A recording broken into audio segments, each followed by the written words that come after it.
प्रयत्न तो प्राणी को करना ही पड़ेगा, लेकिन परमात्मा के बिना उसको कोई लाभ नहीं हो सकता। अब जैसे हमारे समाज में अब तो बहुत फर्क पड़ता जा रहा है, बुद्धिमान व्यक्ति हो गए हैं, बेटे और बेटी में विशेष अंतर नहीं रहा। और दूसरा कारण अब ये भी हो गया है कि लड़कियों की का अभाव हो गया है, ये आप अच्छी लगन लाएगी सबने।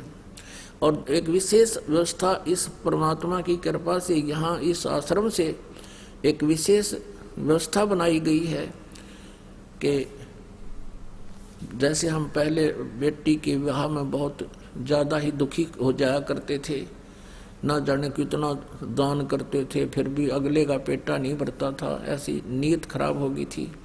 अब वो बिल्कुल समाप्त हो गई है कि लड़की का विवाह होगा हमने कुछ दान नहीं देना, और लड़के का विवाह होगा हमने 1 रुपया भी नहीं लेना, क्योंकि हम इस न्यू नहीं कोई एक वैसे फॉर्मलिटी है, या ये भगवान का विधान है कि हम एक दूसरे के कर्जे से मुक्त होना है।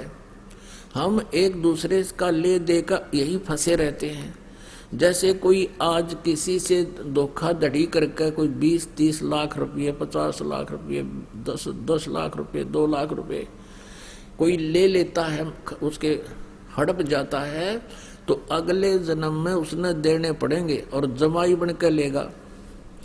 पहले जैसे क्या व्यवस्था थी कि जैसे हम आप देखा करते इन बड़े बड़े पैसे वालों को, लड़की का विवाह होता था, दामाद को कार न्यारी देते थे, 2-3 लाख रुपए नगद दे देते थे, आगे कोठी बना देते थे। क्यों? वो पिछले जन्म में ले रहा था उसका, अब वो दामाद बन के ले गया, लड़की भी ले गया और 10-20 लाख रुपये भी अपने पूरे कर लिए, और फिर मृत्यु को प्राप्त हो जाता है।